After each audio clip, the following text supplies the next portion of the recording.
bersama saya. Hello, selamat pagi. Ya, halo. Apa khabar Kesi? Assalamualaikum. Waalaikumsalam. Silakan. Ya, ini Pak Raden nak kasih tahu Kesi, ada satu kisah perempuan apabila dia menikah dia jadi janda, tak sampai 3 bulan dia jadi janda Kesi. Dan apabila dia dapat jodoh kali, sampai 3 kali dia dah jadi janda. Apabila sampai 3 kali jodohnya tu dah tak ada, saya diketemukan untuk seseorang untuk siasat kronis kes, dan dia bertemu dengan saya dengan penuh emosi dan perasaan. Dia berkata, Pak Raden, apa jadi dengan saya Pak Raden? 3 kali saya menikah, 3 kali suami saya tinggalkan saya bulat-bulat. Padahal saya kasih nafkah batin, saya layan dia, saya beri kasih sayang, saya masakkan dia, dan saya tak pernah curang dengan dia. Tapi bila Pak Raden kasih tahu dengan dia, dalam hidup kau dulu sebelum kau berumah tangga ni, waktu kau bercinta, ada tak kau buat perjanjian dengan seseorang dan kau tak mengkotakan janji kau?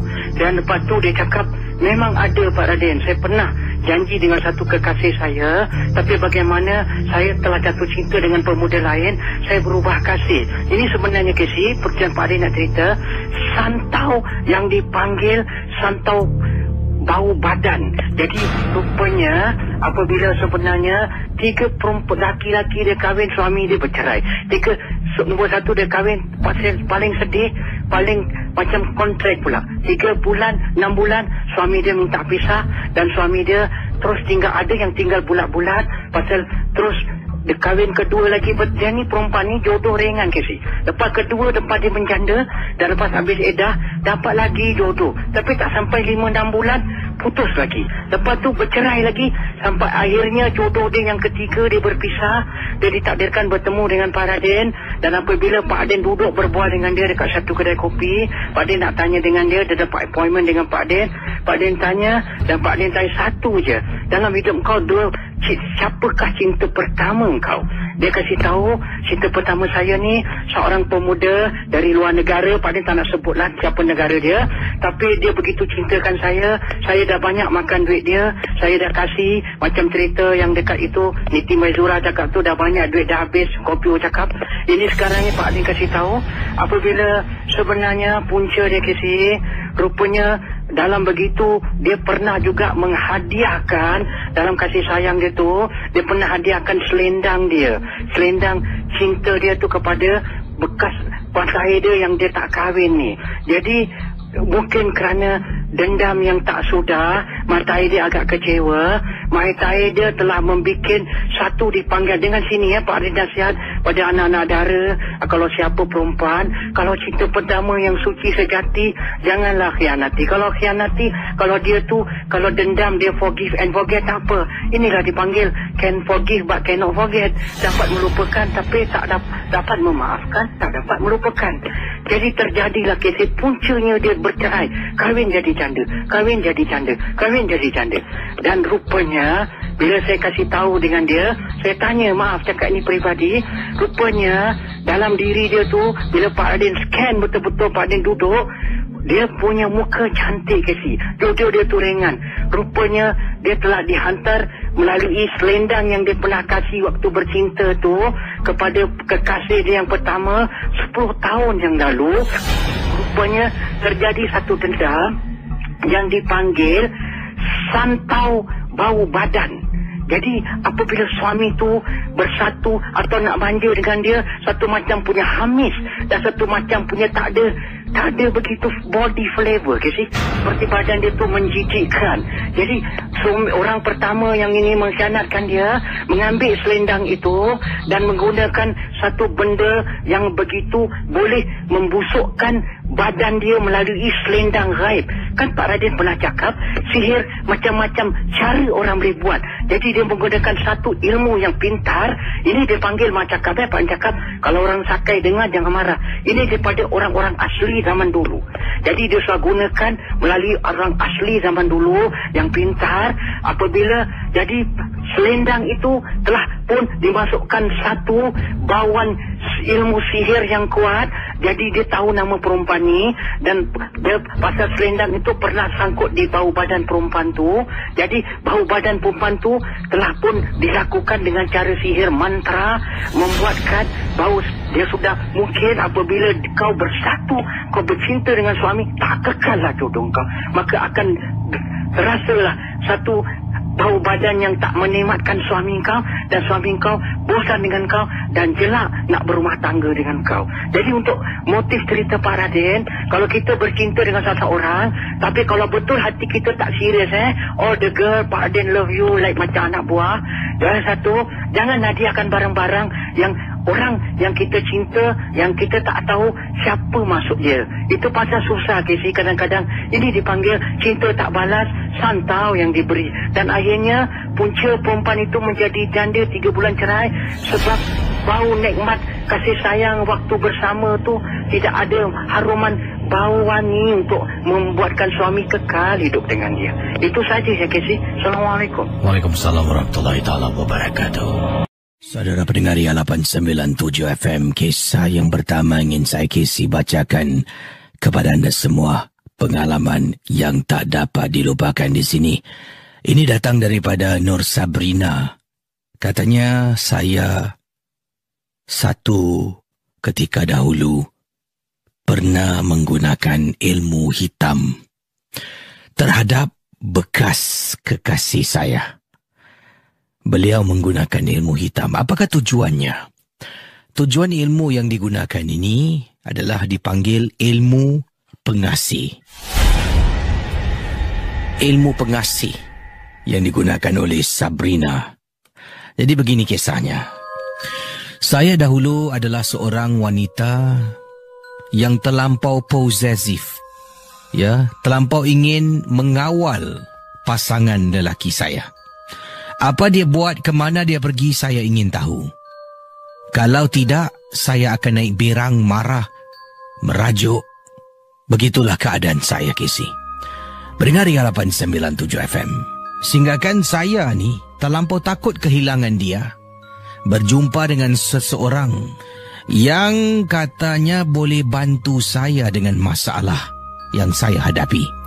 Dengan itulah saya melakukan sesuatu perkara. Casey, memang jarang perkara ini kita dengar. Tapi saya buat, Casey. Saya membayar dengan harga sekian-sekian yang saya tak naklah dedahkan berapa. Tapi saya telah membeli minyak dagu. Minyak dagu ni adalah dikenali sebagai juga minyak pengasih. Yang mana dengan kita menggunakan minyak dagu, disapukan terhadap seseorang, orang itu akan terus jatuh cinta, akan terus mencari kita, teringatkan kita setiap detik dan setiap masa.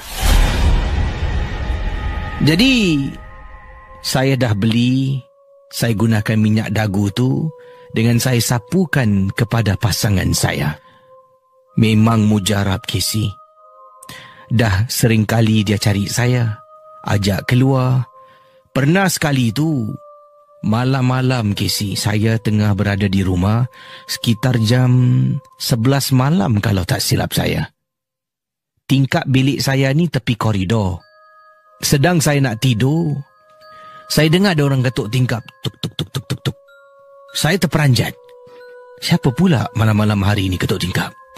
Bila saya buka tingkap, terperanjat nampak kekasih saya berada di luar koridor rumah saya. You buat apa kat sini? Hah? Dah malam kan? Dia menjawab, I rindukan you lah. I tak tahu kenapa I duduk rumah. I tried to but I can't. I rindukan you sangat lah. Keluar sekejap boleh tak? Kalau tak nak tak apalah. You jangan duduk tingkap I tengok you sekejap aja. Lepas tu I balik. Sampai gitu sekali, Casey, penangan minyak dagu yang saya kenakan. Dan akhirnya, apa yang saya buat, rahsia saya ni bocor. Mungkin ibu ataupun adik-beradiknya dapat lihat perangai anak atau abang mereka lain sangat-sangat. Mungkin resah gelisah setiap kali keluar rumah, balik jauh malam. Mungkin dalam tidur mimpikan saya menyebut-nyebut nama saya. Dari itu, pasangan kekasih saya dibawa berjumpa dengan seorang pakar perubatan Islam. Dan mereka dapat tahu yang anak mereka telah pun terkena dengan minyak guna-guna, minyak dagu, dikenali sebagai minyak pengasih. Kesi berat ni. Selepas itu, dah dirawat. Saya kalau nak mujarabkan lagi minyak tu, saya kena sapu lagi. Tapi keluarga ni dah mengawal dan tidak benarkan anaknya keluar dengan saya. Sampaikan pergi ke mana, dihantar, dijemput. Saya tidak ada peluang. Tidak ada peluang sama sekali. Bayangkan pendengar Ria 897 FM. Saya hanya perlu tunggu masa, tapi masa berlalu begitu saja sebab tidak ada peluang untuk berjumpa dengan dia. Akhirnya pada satu malam saya sedang tidur.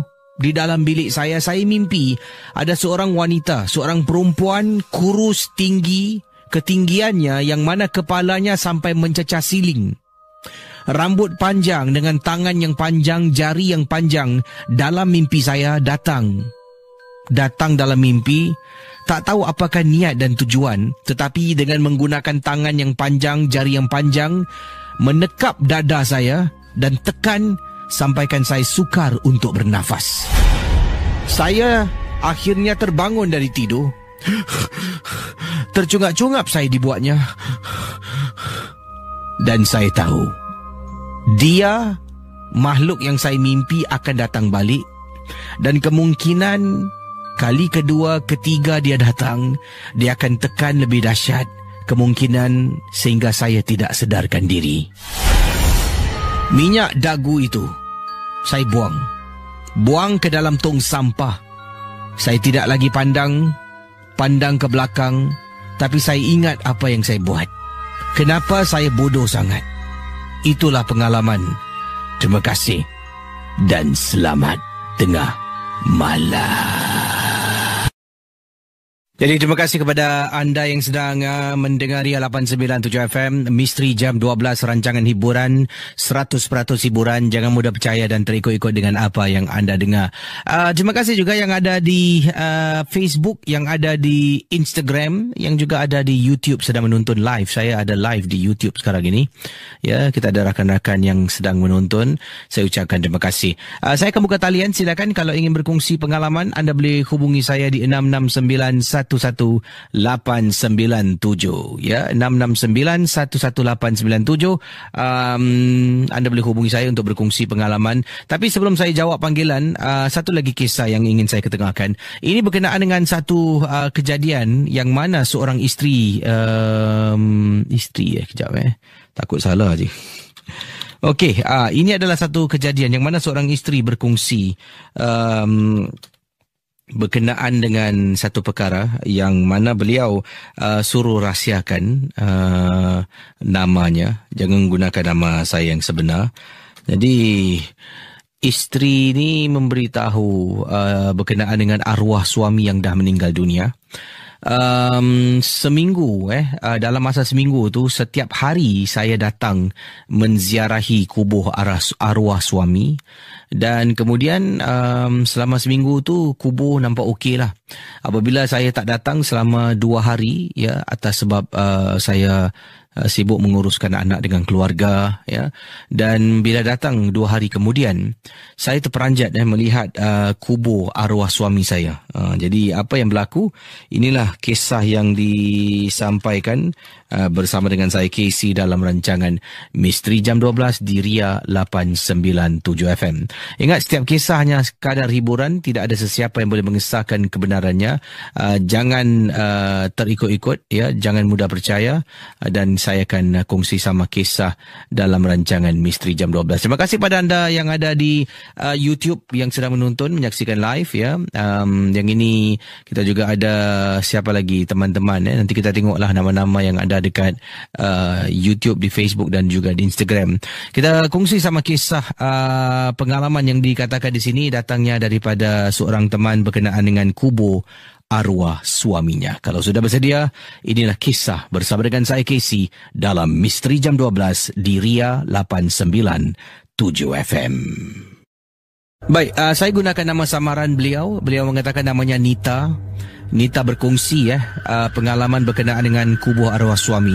Seminggu selepas saya kunjungi kubur arwah suami, setiap hari saya datang kubur arwah suami, ziarah kubur arwah suami.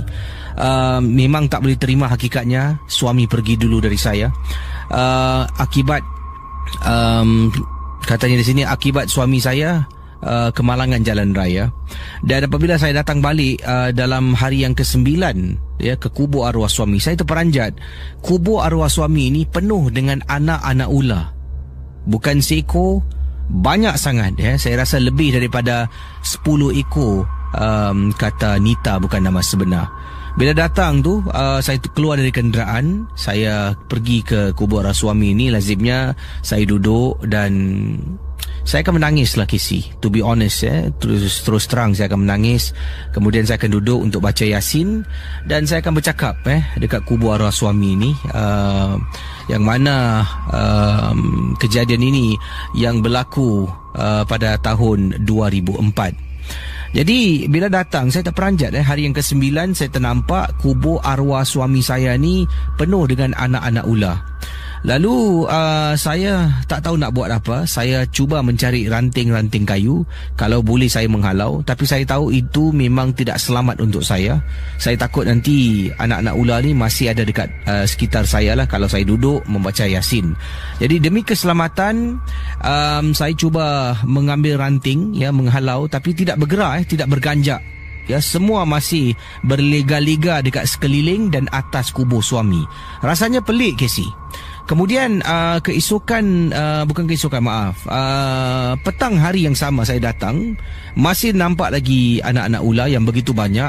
Keesokan harinya saya datang dengan abang saya, abang saya dan kakak ipar memandu ke kubur arwah suami sebab semalam saya beritahulah tentang masalah yang saya hadapi. Bila sampai, Casey, masih lagi banyak anak-anak ular dekat kubur arwah suami dan juga di bahagian atas. Abang saya cuba menghalau ular-ular ni. Kita tidak pasti ini adalah jenis ular bisa ataupun yang tidak.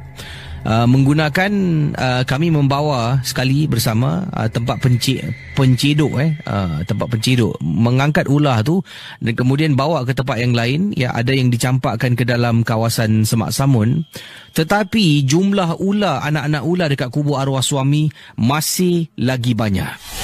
Ada yang kita campak ke tepi, dapat lihat dia bergerak dan datang kembali berkumpul dekat kubur arwah suami. Waktu tu saat paling sedih untuk saya. Saya tak tahu apakah maksudnya perkara ini berlaku. Saya dah tak boleh kunjungi kubur arwah suami, tak boleh duduk, tidak boleh membaca Yasin, tidak boleh bercakap, berbual-bual dengan suami, Casey. Lazimnya kalau saya duduk dekat kubur arwah suami, saya akan duduk selama sejam lebih, kadang-kadang sampai 2 jam. Duduk, baca Yasin bukan sekali, beberapa kali. Kemudian saya akan bercakap dengan suami. Abang, anak kita macam ni. Anak Ryan, anak kita bernama Ryan. Tadi cikgu dia cakap macam ni. Jadi saya akan konon-konon update lah, sebab saya betul-betul rindukan suami saya. Sehinggalah saya berjumpa dengan seorang pakcik ni yang direkomendasi oleh seorang kenalan. Saya pergi berjumpa dengan orang ni. Kemudian saya beritahu kubur suami penuh dengan ular. Kemudian saya beritahu, bila ditanya apa saya buat kat kubur selalu, saya beritahulah saya membaca Yasin. Kemudian dia tanya, ada lagi awak buat apa-apa lagi? Oh, saya akan duduk bercakap dengan suami. Dan katanya di sini, kalau duduk datang baca Yasin tu masih boleh okey lah. Tapi kalau bercakap dekat kubur arwah suami, sesuatu perkara yang tidak digalakkan. Hindarilah. Suami dah meninggal, mana awak tahu suami awak masih dekat situ, kata pakar ni, pakcik ni lah. Dan kata silap hari bulan, anda ni bercakap dengan jin yang ada dekat kubur suami awak. Jadi saya tanya, jadi apa saya boleh buat dengan masalah ular? saya nak bersihkan kubur suami. Saya nak juga duduk bacakan Yasin. Katanya niat kena penting. Nawaitu datang ke sana hanya untuk bersihkan kubur, okey. Kalau nak duduk baca Yasin, bolehlah baca. Tapi baca tu pun untuk diri sendirilah. Jadi saya terdiam. Dalam hati saya, takkanlah kerana saya ni nak bercakap dengan suami tiba-tiba banyak ular. Casey, sememangnya benar. Saya tanamkan niat satu hari cuba dengan ikhlas datang. Masih lagi ada beberapa ekor ular. Tapi bila saya datang, saya dapat lihat ular ni tiba-tiba bergerak dan meninggalkan kubur arwah suami depan mata saya. Anda bayangkan pendengar Ria 897. Saya dapat lihat dengan jelas bila datang aja ada ular apa. Niat aku ni ikhlas. Tak nak bercakap, datang nak baca Yasin aja untuk suami. Tiba-tiba ular ni jalan ke sini. Dia bergerak ke kiri, ke kanan, ke depan. Jalan terus dia hilang. Memasuki kawasan semak samun dan rumput-rumput yang ada dekat sekitar kawasan kubur arwah suami. Dan baru saya teringat akan kata-kata pakar yang mengatakan niat kena betulkan. Kemungkinan itu adalah petanda yang saya buat sesuatu yang tak baik di tapak tanah perkuburan. Terima kasih dan selamat tengah malam.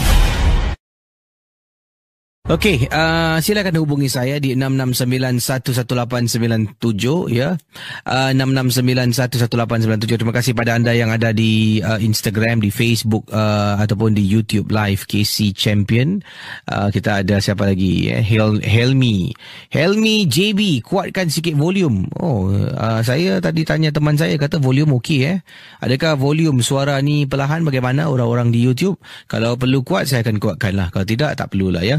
Ada kata Umi Nuraini, terima kasih pada anda. Kita ada Minsha, Azim Zul, Afiq Aiman, Jericho Crimson, Fatin Nazaruddin, ya, suara KC dah clear lah. Terima kasih pada Fatin Itulah. Mungkin jenis telefon ya. Kalau jenis telefon, kalau anda menggunakan telefon jenis speaker yang tidak kuat, akan anda dengar tidak begitu jelas. Jadi speaker anda pun memainkan peranan. Kalau boleh pakai earpiece ya untuk dengar melalui telefon bimbit anda di YouTube Live. Dikongsi sama dengan kisah selanjutnya 66911897 66911897. Apa pendapat anda tentang kisah Nita tadi yang mengatakan kubur arwah suami, bila dia datang selepas minggu, dia datang setiap hari untuk bercakap dengan suami dekat kubur lah untuk baca Yasin. Hari yang ke-9 dia datang, kubur tu penuh dengan anak-anak ular. Walaupun anak ular tu dah diciduk, dicampak ke tempat lain, tetap datang balik ke arah kubur arwah suami. Bagaimana agaknya? Apakah mungkin pendapat pandangan anda berkenaan dengan hal yang disebutkan awal tadi? Baik, kalau sudah bersedia kita sambut panggilan dan kisah akan teruskan kisah selanjutnya ini dalam rancangan Misteri Jam 12. Hello Ria, selamat pagi. Baik, silakan 66911897 berkongsi pengalaman. Ini satu kisah kejadian yang diketengahkan ini ya, kejap Ini adalah dari kiriman Rozaidi. Rozaidi berkongsi peristiwa yang beliau alami pada tahun 2014.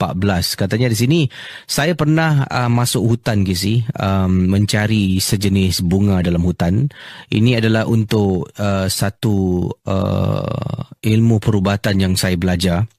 Dan saya tak perlu sebutlah nama bunga ni, takut nanti ramai pula yang masuk hutan. Sebab saya nak kongsi apakah manfaat bunga yang saya masuk hutan ni, yang saya cari. Tetapi bunga ni hanya boleh kelihatan pada waktu malam saja. Interesting Apakah bunga yang dimaksudkan ni? Kata Rozaidi, saya memasuki hutan pada waktu malam mencari bunga. Bukan sekali, ia memakan masa 3 minggu 3 minggu, dalam seminggu 2-3 kali saya masuk hutan. Di sebuah hutan, perkara ini bukan di Singapura ini berlaku di Malaysia, di sebuah hutan dekat Pahang. Saya diberitahu untuk cari sejenis bunga ni, yang mana bunga ni hanya akan ada kelihatan pada waktu malam. Dan tanda-tanda nak lihat bunga ni senang. Jangan gunakan lampu suluh, sebab dari jauh akan kelihatan sekelompok bunga ni glow in the dark. Ya, bunga ni dapat lihat bercahaya dalam keadaan gelap. Sebab itulah kalau mencarinya tidak digalakkanlah untuk menggunakan lampu suluh supaya mudah untuk dikesan bunga yang dimaksudkan ini.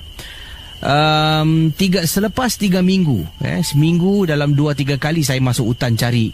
Selepas 3 minggu dengan memakan masa 3 hingga 4 jam dalam hutan, saya baru jumpa bunga yang disebutkan.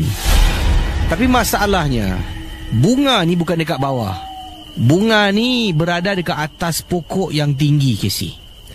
Itu pun saya ternampak bunga ni dekat atas pokok kerana saya terdengar bunyi burung hantu ketika sedang berjalan. Tengah jalan cari, dekat atas saya tiba-tiba bunyi bunyi burung hantu. Bila saya dongak ke atas,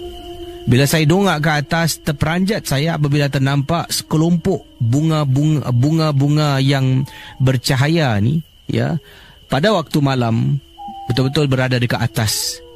Saya nak panjat pokok tak boleh, tak ada perkakas, dan saya tidak mahir dengan ilmu memanjat pokok. Pendengar Ria 897, saya dah tahu di mana bunga ni. Saya batalkan niat saya dan akan saya lakukan perkara ini bila saya balik dengan perkakas yang betul. Alangkah terperanjatnya apabila saya alihkan pemandangan daripada dongak ke atas tu sambil berfikir macam mana aku nak naik atas. Saya pun alihkan pandangan saya daripada atas, saya tengok ke depan. Saya terkejut, Casey, apabila dekat depan saya ada seseorang, ya, tengah berdiri, seluruh tubuhnya hitam. Tangan dia panjang sampai ke lantai. Benda ni berdiri, walaupun jauh, walaupun gelap, saya boleh nampak dengan jelas. Pendengar ya, tiba-tiba benda ni menghasilkan suara seperti bunyi werewolf ataupun serigala.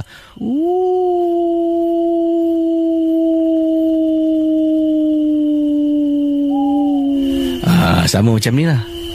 Kemungkinan lah Tangan benda tu, seluruh tubuh hitam, kurus. Tangan sampai ke lantai, Casey. Dia hanya memandang ke bawah dan saya tahu bunyi seolah-olah macam bunyi serigala datang daripada makhluk yang menakutkan yang ada di hadapan saya. Saya pun pusing, angkat kaki lari, dan itulah kali terakhir saya masuk hutan. Itulah kali terakhir misi saya mencari bunga yang disebutkan. Dan apa nak buat, katanya di sini saya terpaksa batalkan mencari bunga berkenaan. Sebab bunga ni banyak faedahnya, kalau nak tahu. Tapi mungkin ada yang belum tahu. Terima kasih kerana sudi berkongsi pengalaman saya, Casey. Dan selamat tengah malam. Saudara, satu kisah yang pendek ni datang daripada Nur Adira. Katanya, saya berasal dari Kempas. Siapa orang Kempas sedang menonton dan mendengar? Orang Kempas sila angkat tangan. Nur Adira kata, Assalamualaikum, Casey. Waalaikumsalam. Saya adalah pendengar setia dari Kempas, ya, di sebuah kampung di Kempas. Waktu malam, Casey, dekat rumah saya ni memang sunyi sepi lah. Satu kejadian pernah berlaku. Saya lupa nak ambil pakaian sekolah yang dibasuh. Sebabnya hari itu adalah hari Ahad, hari Isnin sekolah. Jadi kalau tak ambil, besok pagi kalau hujan basah, tak ada uniform ataupun tak ada baju sekolah saya nak gunakan untuk ke sekolah. Jadi waktu saya sedar tu dah pukul 11 lebih malam. Yang mana abah saya dan ibu saya dah masuk bilik, dah tidur. Saya ada seorang adik lelaki dah tidur. Saya ada seorang kakak pun dah tidur. Saya seorang belum tidur. Jam 11 lebih malam terbangun, dan kemudian saya nak pergi ke belakang untuk ambil uniform sekolah sebab takut hujan. Jadi saya ada dua cara untuk keluar. Satu cara keluar dari pada pintu depan, satu keluar daripada pintu dapur. Jadi saya pun keluar melalui pintu depan. Ini kerana pintu dapur ni agak leceh sedikit nak buka. Dan kadang-kadang bila buka pintu dapur ni, nanti dia akan tertutup dan terkunci sendiri. Jadi masalah. Jadi saya jalan jauh, saya keluar daripada pintu depan. Keluar rumah, saya tutup pintu, saya jalan. Sebelum sampai dekat belakang, tempat mana mak saya jemur baju lah, jemur pakaian yang dicuci, dekat sebelah kanan rumah saya ni, di Kempas, kampung Kempas dekat Johor, ada tanaman-tanaman, antaranya pokok pisang yang ditanam oleh mak saya. Dan salah satu pokok pisang tu dah pun ada jantung pisangnya.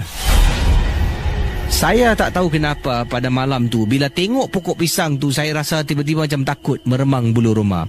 Saya pun jalan menuju ke tempat ampai, di mana mak saya gantunglah baju. Jadi dekat belakang tu bapak saya ada buat tempat gantung baju. Dia pacakkan beberapa tiang, tiang kayu ni. Kemudian dia letak tali. Jadi banyaklah tali digantung baju, seluar, cadar, langsi yang dibasuh oleh mak. Dan benda tu melirik sampai ke belakang. Baju saya berada dekat tengah-tengah. Saya jalan nak ambil baju sekolah. Belakang baju sekolah ni gantung, mak saya gantung adalah cadar yang panjang dengan selimut. Beberapa selimut. Jadi benda tu dari atas sampai ke bawah. Saya tengah nak ambil baju, tiba-tiba sepit yang saya pegang terjatuh dari tangan dekat atas lantai. Saya bungkuk ke bawah untuk ambil sepit. Apabila saya ambil sepit, angin tiup selimut yang ada digantung dekat belakang. Bila selimut tu ternaik, ada orang tengah jenguk gini. Ada orang tengah jenguk di bawah celah-celah selimut yang ditiup angin. Dia tengok saya gini, saya tengah angkat sepit, saya tertoleh ternampak, saya istighfar dan terpekik. Nasib baik baju-baju dah ada di tangan, saya lari lintang pukang. Saya lupa yang saya masuk ataupun saya keluar daripada pintu belakang, pintu depan Casey. Saya lupa yang saya lari, saya keluar rumah ni daripada pintu depan. Saya pergi lari selepas ternampak benda tu, lari pintu belakang. Saya buka tak boleh. Dalam ketakutan, buka tak boleh, ketuk. Duk. Mak! Duk. Mak, tolong, mak! Duk. Ketuk sekuat hati. Mak saya bangun, bapak saya bangun, tengok dekat dapur, buka pintu. Kemudian mak tanya kenapa, saya terjungap-jungap. Tutup pintu, mak, tutup pintu. Tanya kenapa, saya tak dapat jawab. Saya kata lupa nak ambil baju sekolah. Dan kemudian saya teringat, tadi aku keluar rumah daripada pintu depan. Saya pun pergi ke pintu depan, memang sah pintu depan terbuka. Saya masuk, tutup pintu depan dan mak tanya kenapa.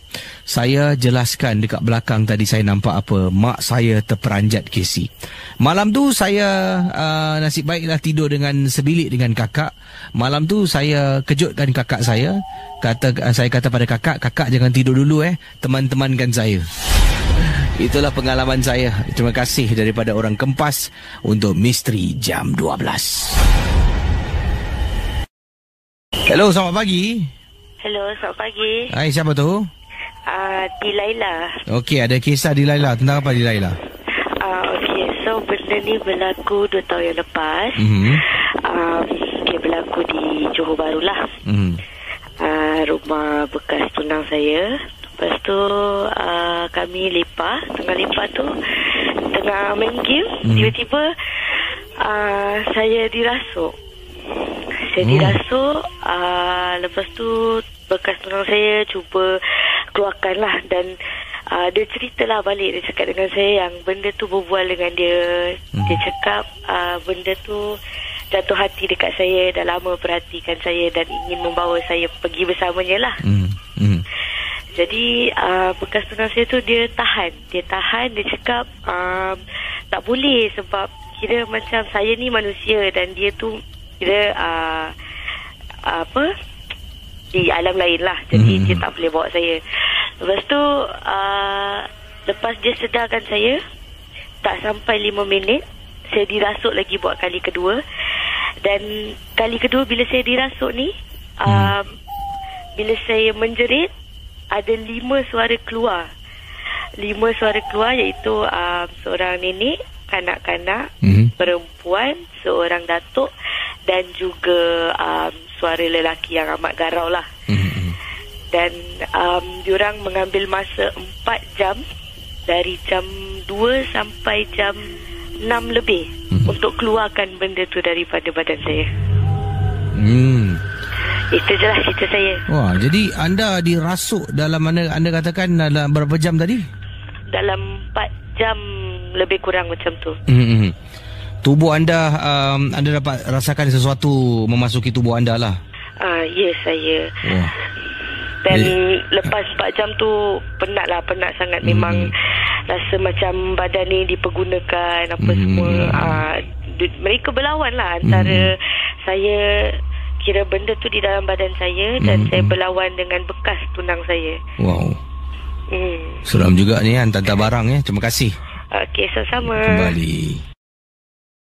Okey, kita ke hujung talian untuk berkongsi kisah pengalaman seterusnya. Tapi sementara itu, ini daripada Liza Wati. Katanya, Casey, 2 hari lepas saya balik rumah dengan suami selepas makan malam. Jadi balik tu, kami sambil-sambil tu mendengar MJ12. Oh, 2 hari lepas mendengar MJ12 selepas makan malam. Apa yang berlaku, suami pandu balik ke rumah, tempat letak kereta, rumah kami di Sembawang. Terpaksa letak tingkat paling atas. Selepas letak kenderaan di tingkat atas, suami dengan saya pun turun ke bawah lah untuk pulang ke rumah lah. Dalam perjalanan dah turun bawah, keluar saja daripada tempat letak kereta, suami kata, alamak, telefon bimbitnya tertinggal dalam kereta. Jadi suami kata, awak jalan dulu lah, saya balik saya naik ambil handphone. Dan saya kata pada suami, tak apalah abang naik, saya tunggu kat sini. Ketika saya sedang tunggu dekat kawasan luar tempat letak kereta bertingkat, saya nampak blok sebelah, tingkat 2 blok sebelah, Casey, ada susuk tubuh seseorang tengah berdiri tau. Jadi saya perhatikan, saya tengok, dan rumah tingkat 2 ni tingkapnya tertutup, tingkap dapur tutup, tingkap bilik tutup. Dan kemudian bila suami turun, saya kata, bang, nampak tak tingkat 2? Abang jangan tunjuk, jangan tengok sekarang Saya cakap nanti abang lepas kita nak dekat sampai tu abang tengok Okey. Abang tingkat 2. Dan saya cakap lah tingkat 2, dari mana kiraan tingkapnya, abang tengok kat situ. Dari tadi tu bang dia diri dekat tingkap, tak gerak-gerak. Takut saya, seram, kata saya pada suami. Pun jalan. Kemudian sampai dalam lift, suami pun kata, tadi awak nampak apa dekat tu? Saya kata pada suami, tadi kan dah cakap dengan abang, dekat tingkap tu ada perempuan tu bang diri. Seram bang, dah lah gelap rumah tu. Kemudian apa yang berlaku, suami kata, awak ni biar betul, rumah tu kan dah lama kosong. Rumah dekat Sembawang tingkat 2, saya baru teringat rumah tu memang kosong, belum ada penghuninya lagi. Bayangkan pendengar Ria 897 FM. Pada waktu tu saya dah tiba-tiba terkejut sekejap Dan malam tu 2 kali saya nak bangun, pergi ke dapur, pergi ke tandas. Saya kejutkan suami, suruh temankan saya, Casey. Memang seram sangat-sangat bila fikirkan kembali apa yang berlaku. Dan saya memang ternampak bila keesokan hari saya turun ke bawah dengan suami nak pergi pasar, saya tetap dongak ke atas. Dan memang rumah tu daripada tingkap dapat lihat dalam rumah tidak ada perabot pun, taklah nampak semua, nampak bahagian dapur saja, tak ada perabot. Dan rumah tu memang kosong dah lama. Tetapi semalam yang saya jalan tu, apa yang saya ternampak berdiri dekat tingkap dapur rumah di tingkat 2 Sembawang Road. Okey, kita akan berehat seketika. Casey akan kembali sebentar nanti. Mungkin seorang lagi pemanggil sebelum saya berehat. 669-11897. Hello, selamat pagi. Hello. Hai, selamat pagi. Siapa tu? Itu Casey Ya, saya. Siapa bercakap ni? Nama saya lebih baik tak nak bilang lah. Okey, saya nama samaran Boy lah Boleh Yeah. Okey, Boy, ada kisah apa? Silakan. Dulu saya pernah nampak ada seorang penggali kubur, grave digger. Dia pernah cakap dengan saya, ada orang pernah orang yang belajar ilmu hitam lah. Hello. Diorang ada this group of orang yang belajar ilmu hitam ni. Diorang selalu pergi dekat kubur pusara abadi time pukul 2 pagi, 4 pagi. Habis gali kubur orang balik. Dia gali balik, buka, habis ambil macam jari orang tu, dagu orang tu, kaki dia punya jari, ibu jari. Lepas tu diorang buat minyak. Tapi dengan syarat lah, orang-orang ni semua kena mati dalam 7 hari. Penggali kubur tu dia cakap dengan saya yang orang-orang ni selalu datang time bila diorang dah baca surat khabar. Time ada kebalangan, ada orang accident kan. Habis diorang tunggu dalam 6-7 hari macam gitu. Habis lepas tu gali kubur, dapat kat dalam mayat tu diorang ambil pisau, terus ni lah ambil apa-apa yang diorang nak. Kalau perempuan diorang ambil dagu, kalau lelaki ambil dia punya jari, apa-apa yang ada dekat badan mayat lah, si mati. Jadi ini yang dikongsi sama oleh penggali kubur kepada anda lah. Jadi apa anda buat dekat kubur tu waktu malam tu? Ada pada malam-malam tu dekat kubur tu, sebenarnya penggali kubur ni ada yang orang kata macam caretaker dekat tanah kubur kan. Ada caretaker. So dorang kalau nak jaga kubur, dorang kena pasang benda ni tau, nak jaga kubur. Jadi orang kalau nak masuk kubur, nak buat benda bodoh macam ini kan, normally dia punya spirit will disturb lah, to prevent lah. Tapi zaman sekarang dah tak ada orang buat macam ini lagi lah. So in the previous month, previous zaman, memang ada ramai orang buat macam ini.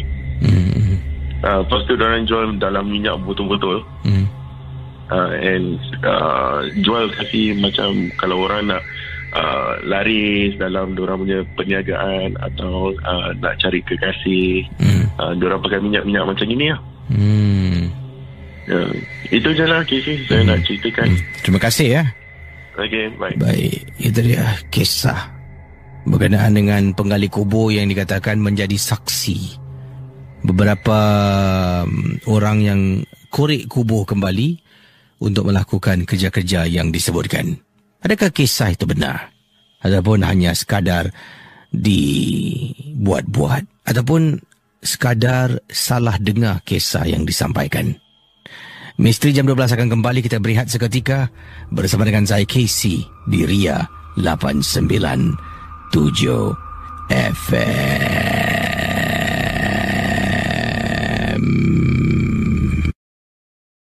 Kisah yang dikongsi sama oleh Kak Ju, katanya di sini. Assalamualaikum Casey. Waalaikumsalam. Kak Ju, pendengar setia Misteri Jam 12, berasal daripada Jurong West. Dan kisah yang Kak Ju nak kongsi adalah berkenaan dengan dalam rumah Kak Ju. Kejadian ini berlaku pada tahun lama ni 2005 Casey. 2005 Kak Ju duduk dalam rumah di Jurong West, rumah yang sama sampai saat ini. Dan waktu tu dalam rumah tu tak ada orang. Kak Ju ada 2 anak lelaki. Kedua-dua anak lelaki Kak Ju menjalani perkhidmatan negara. Dalam masa yang sama, ya, Kak Ju cuma ada 2 orang anak, dan 2 berada dekat camp dan hanya akan pulang pada hujung minggu sahaja. Jadi apa yang Kak Ju nak ceritakan ni, bila suami kerja malam, ya, balik keesokan pagi, Kak Ju duduk di rumah seorang diri. Dan apa yang terjadi, satu pengalaman yang menyeramkan berlaku pada Kak Ju. Waktu tu tengah duduk dekat ruang tamu, kakak terperasan dekat dalam bilik ni macam ada kelibat orang berjalan. Ya, bilik mana? Bilik yang dimaksudkan oleh Kak Ju adalah bilik tidur lah. Kakak tengah duduk dekat ruang tamu sedang menonton TV sekitar jam 10 lebih malam. Kakak ternampak dekat bilik kakak di dalam bilik tidur ni macam ada orang tengah lalu. Ya, itu yang berlaku. Dan bila kakak tengok ni, benda tu hilang lah. Ya, terjadi apabila kakak sedang menonton TV dan terasa macam ada orang lalu dekat sebelah tepi kakak. Dan kakak pun alihkan pemandangan, perhatian kakak daripada tengok depan tu, kakak tengok ke tepi. Tak nampak orang. Kemungkinan dalam hati kakak ni mungkin hanyalah sekadar mainan mata lah. Jadi Kak Ju kata kakak terus menonton, dan akhirnya bila tengok jam tu dah nak dekat pukul 12, kakak pun matikan TV, masuk dalam bilik. Rumah tu tak ada orang lain kecuali kakak seorang. Ya, kakak masuk bilik, tutup lampu, dekat atas katil kakak nak tidur. Tengah baring dekat atas katil dengan selimut, baring atas katil dengan selimut nak cuba lelapkan mata. Casey, kali ini memang jelas kakak nampak, kata Kak Ju. Kakak nampak ada perempuan jalan depan pintu bilik rumah kakak, Casey, dekat Jurong West. Dia jalan pelan. Kakak dah, astagfirullahalazim, apa benda tu? Dalam hati kakak, Casey, hanya Allah saja yang tahu pada waktu itu. Kakak hanya mampu membaca surah-surah yang kakak hafal. Ya, bayangkan dalam keadaan ketakutan, kakak mula membaca surah, bukan surah. Kakak mula dengan membaca doa makan. Yes, kalau fikir kan memang kelakar, memang lucu. Tapi kalau Casey kena dalam situasi kakak, memang amat menakutkan Casey. Tengah baring, dia lalu depan pintu rumah. First nampak dalam bilik, orang lalu, tapi tak nampak jelas. Sebabnya nampak daripada bahagian tepi mata. Yang kali kedua, malam yang sama nak tidur, dia lalu depan pintu bilik. Akhirnya kakak kepenatan terlelap tertidur dan kakak usaha ikhtiarkan pada pagi itu juga berjumpa dengan ustaz kakak. Kakak ada seorang ustaz yang kakak timba ilmu lah, ilmu agama ni. Dan ustaz tu datang bila suami ada di rumah, dia tengokkan rumah, dia cuba bersihkan, dia simahkan rumah. Kemudian katanya insya-Allah tak ada apa-apa. Dan memang selepas disimah tu dah tak ada lagi rasa takut. Sebab itu pun gangguan yang pertama dalam rumah tak pernah berlaku dalam rumah kakak. Sekian, terima kasih dari Kak Ju, peminat Misteri Jam 12 dari Jurong West, Singapura. Terima kasih. Hello, selamat pagi. Selamat pagi. Assalamualaikum. Waalaikumsalam. Baik-baik. Siapa bercakap ni? Sulaiman cakap sini. Cik Sulaiman, panggilan dari mana ni? Daripada York Hill. Cik Sulaiman York Hill. Okey, ada kisah tentang apa Cik Sulaiman? Silakan. Ini pasal saya kerja part time di McDonald. Nak saya kasih tahu tak McDonald di mana? Tak kisah, tak perlu. Tak perlu Di barat ke di timur? Di west side ke east side? Barat timur saya tak tahulah, tapi dia dekat Queensway. Okey. Belakangnya memang hutan. Ya. Tahu kan? Faham. Tadi saya memang selalu kena malam. Jadi bila tiap-tiap malam tu selalu diorang tu macam budak-budak sana, bila malam nak buang sampah ke apa, selalu suruh saya. Kadang-kadang memang saya sendiri volunteer potonglah sampah ke apa ke. Jadi bila satu hari tu saya, hari Rabu tu saya pergi buang sampah. Nampak satu lembaga hitam ni. Tadi saya pekik. Oi. Tadi bila dia toleh, mata dia macam merah tak. Macam merah lah. Macam merah saga gitu. Jadi bila dia sergah saya pun tunjuk dengan jari, saya kata Allahu Akbar. Jadi yang belakang-belakang tu nampak juga mata-mata merah. Bila saya nak lari tu masuk pintu tu, diorang pergi kunci pula pintu belakang. Saya empas entah pintu. Diorang ingatkan belakang tak ada orang. Jadi diorang buka. Dia kata, apa abang buat kat luar? Abang potong-potong kotak lah. Jadi itulah yang mulai saya sakit. Dalam 9 hari lah saya sakit demam. Bila saya dah sakit tu, apa makan ubat semua pun tak jalan. Bila saya bangun subuh tu, saya ambil air segelas. Saya selawat 7 kali, Fatihah 7 kali. Bila minum tu dalam 1-2 hari tu barulah Alhamdulillah sembuh. Karena memanglah malam tu memang gelap lah katanya. Budak-budak sana pun memang takut lah kalau nak buang sampah ke. Selalu suruh saya. Selalu saya memang tak ada ingat apa-apa lah. Itulah sekali yang saya kena. Itulah dekat McDonald. Sampai sekarang saya nak kerja pun, dalam 1 minggu saya kerja 2 hari 3 hari. Lepas tu saya tak datang. Lagi-lagi kalau malam Jumaat, terus saya tak datang. Jadi terima kasih. Tak berhenti ni pun saya tak berhenti. Ada berhenti? Lepas tu nak kerja apa pula ni? Saya memang ada kerja siang. Tapi ni part time lah. Part time aja. Budak-budak sana memang cakap belakang tu memang selalu macam itu. Tapi saya tak pernah nampak. Itulah sekali saya nampak. Jadi terima kasih ya. Itulah kisah saya. Terima kasih. Baik. 669-11897. Waalaikumsalam. Berkongsi kisah pengalaman anda dalam rancangan Misteri Jam 12. Kita jawab panggilan 669-11897. Silakan 669-11897. Ini datang dari pengirim kita bernama mana tadi Okey, satu peristiwa yang dikongsi sama dari Rabiatul. Katanya, Assalamualaikum, Waalaikumsalam warahmatullahi taala wabarakatuh. Saya Rabiatul dari Melaka, nak berkongsi pengalaman. Boleh Casey bacakan? Ini ketika saya mengikut abah saya memandu pada waktu malam. Abah saya ni waktu malam dia suka memandu, mencari bahan-bahan yang boleh dikitar semula lah untuk dijual. Biasalah mencari pendapatan lebih. Dan kadang-kadang abah keluar seorang, kadang-kadang kata Rabiatul, saya akan temankan abah saya. Jadi abah akan pergilah dekat kawasan-kawasan mencari besi, mencari kotak-kotak. Jadi semua ni akan disumbatkan dekat belakang van abah. Saya akan turun tolong abah. Memang bukan senang Casey mencari duit untuk keluarga, duit tambahan. Dan saya tengok abah saya ini adalah seorang yang bekerja keras dan bekerja kuat. Kembali pada kisah yang ingin dikongsi oleh Rabiatul. Saya dengan abah pada waktu itu sedang memandu van, dan apabila abah saya berhenti dekat satu kawasan di Melaka. Tempat ini di kawasan Bandar Raya Melaka, yang mana berdekatan dengan sebuah kawasan rumah kedai dekat kawasan tu. Dan abah saya kata tunggu sekejap. Dia suruh saya tunggu sekejap dalam van. Jadi abah saya pun keluar untuk mengambil kotak yang ada dekat belakang kedai. Banyak kotak-kotak dibuang tau. Jadi abah pun menggunakan troli untuk mengambil barang-barang tu. Sebabnya abah tak kasih keluar, kawasan tu ada banyak anjing. Banyak anjing pada waktu malam. Saya ni memang jenis yang penakut anjing, jadi saya tak keluar lah. Kalau tidak, saya memang akan keluar dan tolong abah saya angkat kotak. Dalam waktu abah saya sedang mengangkat kotak, diletakkan kotak tu ke dalam troli yang dibawa bersama.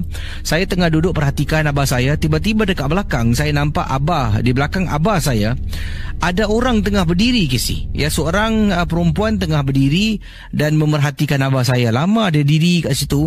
Yang hairan, abah saya masih dalam proses tidak indahkan ataupun tak perasan. Angkat kotak, dia potong, dia lipat, dia letak. Dia angkat depan, kemudian dia ambil tali rafia, dia ikat kotak tu satukan. Dan dalam waktu abah saya sedang buat itu semua, wanita tu masih lagi berdiri di sebelah kiri abah, dan seolah-olah abah macam tidak indahkan dia, ataupun memang abah benar-benar tak nampak. Kemungkinan itu bukan manusia. Casey dan pendengar Ria 897. Abah saya dekat depan sana selama lebih kurang 15 minit. Kotak tu semua dah ditindihkan atas troli. Abah pun pusing berjalan perlahan-lahan. Dan dalam waktu itu baru saya perasan abah saya toleh ke belakang sebanyak 2 kali. Tolak troli, dia berhenti je tengok belakang. Kemudian dia teruskan lagi beberapa tapak. Dia berhenti sekejap tengok belakang. Kata Rabiatul, saya dalam hati, cepatlah abah. Abah datang dekat van, buka pintu tepi, masukkan kotak dalam van, tutup pintu, taruh troli dekat belakang. Kemudian abah terus duduk di depan, tutup pintu. Dan saya tak tahu nak cakap apa dengan abah, sebab wanita yang tadi saya ternampak dari jauh tidak kelihatan di mana-mana pun. Kemudian saya tanya abah, tadi kenapa abah tolak troli 2 kali, abah berhenti tengok belakang? Ada apa, abah? Abah saya kata, tadi abah tengah tolak troli, ada orang panggil nama abah. Misal kata nama abahnya Jumaat. Jadi ada bayangkan tengah tolak troli jalan, Jumaat. Tolak lagi, Jumaat. Maka tu 2 kali abahnya toleh ke belakang. Waktu abah sedang bercakap dengan saya dapat lihat abah saya ni seorang yang tangannya agak berbulu lebat. Saya tengok tangan abah saya, bulu rumahnya berdiri. Bulu rumah saya pun tengah berdiri ni. Seram Bulu rumah abah saya berdiri. Saya tengok, abah. Saya pun tengok tangan saya pun berdiri. Kemudian abah saya kata, jom, lebih baik kita jalan. Dia pun masuk gear dan terus berlalu pergi dekat kawasan Bandar Raya Melaka, Casey. Memang menyeramkan dekat kawasan tu. Situ adalah kawasan kedai lah. Bawah kedai, atas kedai. Dekat belakang tu, belakang kedai tu yang mana abah saya collect kotak untuk dijual. Dan hingga ke saat ini, kalau abah setiap kali keluar nak mencari kotak, nak mencari besi, saya akan cakap pada abah, kalau tak ikut, abah please tolonglah berhati-hati. Kalau Abah rasa hati tak sedap, Abah jangan teruskan, balik rumah sudah. Dan perkara ini ibu saya tak tahu sebab tak nak beritahu ibu, nanti jadi satu bebanan untuk ibu saya. Temankan Abah saya walaupun ibu saya ni kurang sihat. Jadi terima kasih dan selamat tengah malam. Dari kisah dikirimkan kepada saya oleh Rabiatul. Wow, kisah pengalaman Rabiatul. Terima kasih pada Rabiatul. 6691189 Saudara, kita bersama dengan pendengar kita yang ingin dikenali dengan nama samaran. Kita panggil Bob. Bob, apa khabar Bob? Baik, alhamdulillah. Kita betul. Baik. Dan Bob ada kisah tentang apa Bob? Silakan. Tadi saya ada dengar yang budak cakap pasal dekat kubur tu. Jadi memang betul. Saya, pengalaman saya ni tukang mandi jenazah. Oh, anda tukang mandi jenazah. Jadi nak kasih tahu masih Casey, masa tahun 80-an lah. Itu jam makam pusara aman yang dekat masjid tu, yang pusara aman sebelumnya pusara abadi, pusara aman. Itu jam liang lahat semua pakai dalam tanah, korek dalam tanah ya kan. Bila pergi kubur abadi tu baru ada bikin blok batu kan dalam. Jadi pengalaman saya tu masa saya bawa jenazah ke kuburan. Jadi saya selalu kalau sampai kubur saya mencari nombor arwahnya nak masuk yang lahat tu lah. Jadi apabila saya sampai kat lubang tu, tanya budak kubur, ni nombor mana? Tunjukkan saya lah. Jadi saya duduk dekat tepi lubang tu, saya melihat dan dekat liang lahat, dalam liang lahat tu, saya tahu apa? Itu jenazah yang lahat tu, yang nak masukkan jenazah. Tengah-tengah tanah tu ada busut. Yang ni saya cakap pun, saya pun seram juga. Jadi busut tu timbul lah. Sebelum masuk jenazah tu, ada tengah-tengah nak letak jenazah tu ada busut. Jadi saya tak senang hati, saya panggil budak kubur lah. Apabila saya panggil budak kubur tengah tanam jenazah yang tak ujung lah. Jadi saya panggil waris, anak daripada Allah Yarham itu, suruh masuk dalam yang lahat tu. Saya pinjam cangkul. Bila saya pinjam cangkul tu, saya panggil anak arwahnya tu keruk tanah yang tengah-tengah yang busuk tu. Jangan kasih ke apa-apa, keruk aja, naik atas cangkul tu boleh naik. Saya ambil saya tuk tepi tanah tu, belakang tu saya kasih cangkul tu, rasakan balik, baru masukkan jenazah. Bila dah masuk jenazah, dah buka ucapan 5 dia, ciumkan tanah tak kepalung, naik timbus. Saya pun bacakan talqin, sampai talqin doa. Bila nak balik, saya panggil anak dia. Terus saya panggil dekat tu tanah tu, saya pun keruk tanah tu, pecahkan. Saya tahu apa kat dalam tu. Ada seperti mayat, kain hitam. Jadi ikatan tu pun sama juga. Ikatan kita jenazah 5 diikat 3. Ujung kepala, ujung kaki, bahagian tengah. Jadi saya bilang dengan anak, arwahnya tu dah awak jalan, saya ambil ni barang. Saya pergi kat tepi, saya panggil budak-budak orang yang kerja kubur, yang tanam mayat. Saya panggil, saya bilang, mari, ni tadi saya tanam ni mayat. Sebelum ditanam, ini barang ada kat dalam. Jadi saya buka itu tali 3 sekatan tu. Saya tahu ada apa. Macam makhluk pocong. Macam tapi anak patung siam.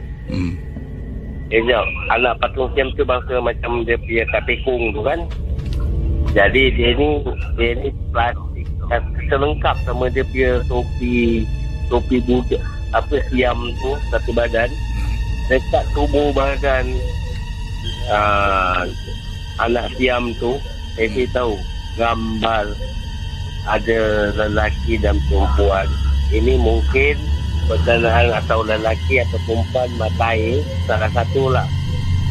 Jadi paling tada dan buat lain, jadi dia dapat bergambar. Saya tahu tak, satu badan patung tu sama gambar yang dia lekat tu, semuanya jarum peniti.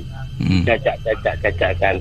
Artinya kalau dia taruh situ, kalau kita tak perasan, mayat tu masuk, diletak miringkan dan tutup semua, itu mayat punya badan akan tekan itu peniti itu akan masuk dekat itu patungan. Itu masuk. Itulah puncanya orang yang berdua ni akan maut. Inilah ilmu hitamnya. Jadi dalam 1 minggu tu saya buat jenazah. 1 minggu tu lah saya dapat. Mana yang saya dapat tu mayat yang dekat liang lahat yang saya nak masukkan. Lepas itu barang itu saya kasih hantar dekat ofis tempat bayar surat kita bayar lubang kubur. Ofis sana saya kasih tahu sama dia punya officer, ini barang saya dapat kat kubur, tolong ambil tindakan waktu malam. Ini orang datang waktu malam.